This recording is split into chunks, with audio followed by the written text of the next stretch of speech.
Welcome back to IAM in the Know. Day 2 of IAM Sydney is just finished, so let's get you in the know. First and foremost, we saw G2 taking on Complexity, a series that G2 picked up in a 2-0 fashion, winning both games 13-7 on both Anubis and Ancient. MONTE started off the Madman plays with this huge momentum swing over on Anubis, in which he clapped down with the famous and slayed his way through the opposition.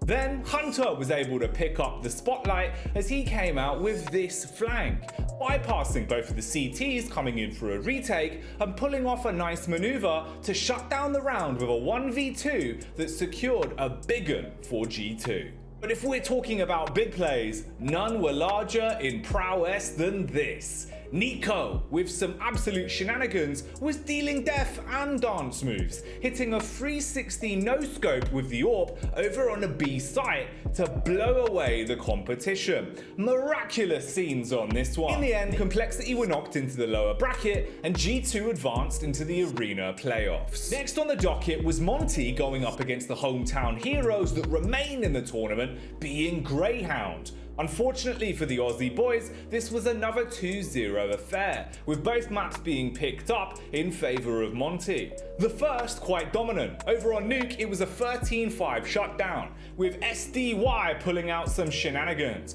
hitting this hurty-verty of a flick onto T-Roof, and then with the added cherry on top, rounding it out into a 4K. But ENCE wouldn't go down easy. He picked up a 1 versus 3 on Nuke and was able to at least secure some momentum for the team that they brought into the next map. Things didn't get any easier though in the opening pistol round of Anubis, as Krasnal started things off, proving that the P2K is better than the USP, hitting this sick 3K.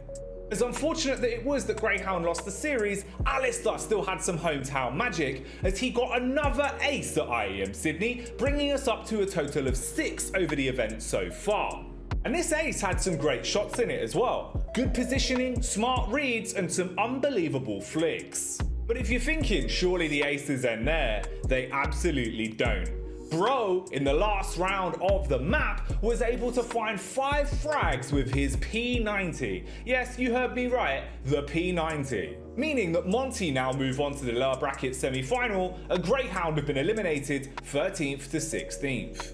Next up, it's Cloud9 taking on LYNN Vision. This was another 2-0 series for the day, with the Asian superstars of LYNN barely missing out on an overtime spectacle on a first map as they lost 13-11. Highlights from this game rely an awful lot on Perfecto. On Anubis, he was the Org superstar, picking up a 1 versus 2 clutch to gain some momentum back in favour of Cloud9 after losing the first 5 rounds on the trot. When we get into Ancient, we learn that the P in Perfecto stands for P90, going for a fast, aggressive play towards Cave, mollying off the wall and running through his own Molotov with a P90, looking to try and secure the entry frag.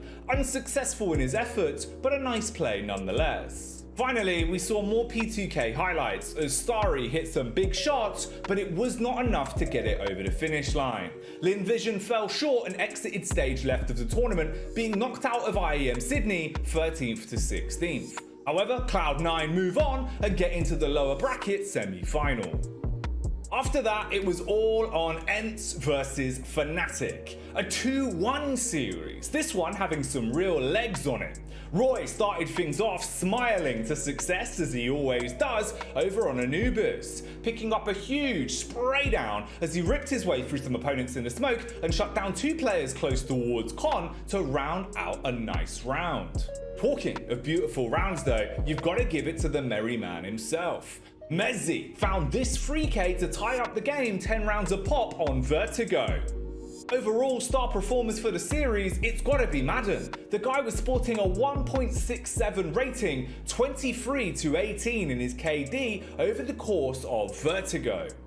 After this, we see FNATIC going to the lower bracket semi-final and ENCE advancing to the playoffs. Getting into our last two best of threes of the day then, we started off with GRAYHOUND versus APEKS. This one was a 2-0, but it very well could have been a 3-mapper. The first map was picked up 13-8 on Vertigo. On Vertigo, we saw some big plays, namely Sense, who displayed some unbelievable game sense and skill as he slaughters his way through all 5 players to clutch a 1 versus 5 ace, taking the 8th round on Vertigo and bringing some sort of momentum back in favour of APEKS that struggled to start the game. And this was our 8th ace of IEM Sydney, by the way. That's a lot of aces over the course of 2 days.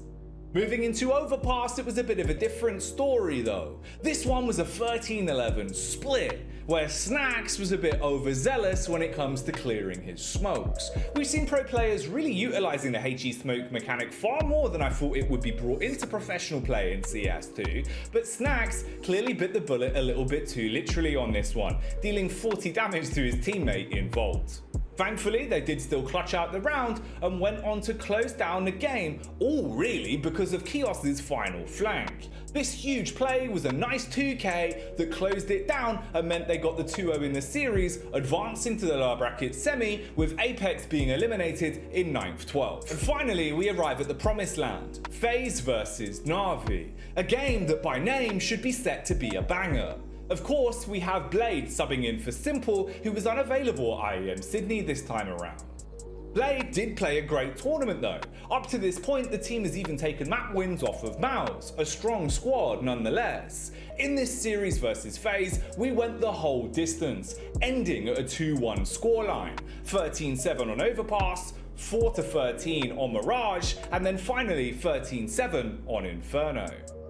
Now you might be thinking, yeah, Blade's a coach. Nah, this man's an absolute deagler, an entry fragger, as he rolled back the years with this sickening deagle shot. And that wasn't all he got up to. The shenanigans continued when we moved into Mirage, as he was able to punish with a 1v3 clutch, closing out things against Twist to lock down the round. Finally then, we arrived on Inferno.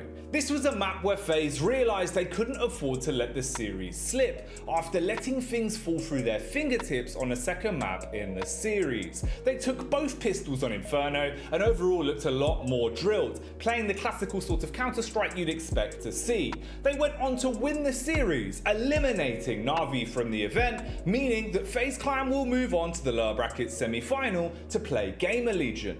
Remember though, they've already played Gamer Legion once this event, losing 19-15 versus the team on Nuke in day 1. How will things fare when we get into tomorrow? Only time will tell. For now, these are the facts we do know.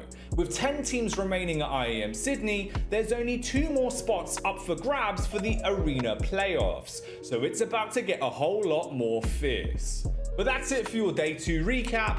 I'm in the know, and now you are too.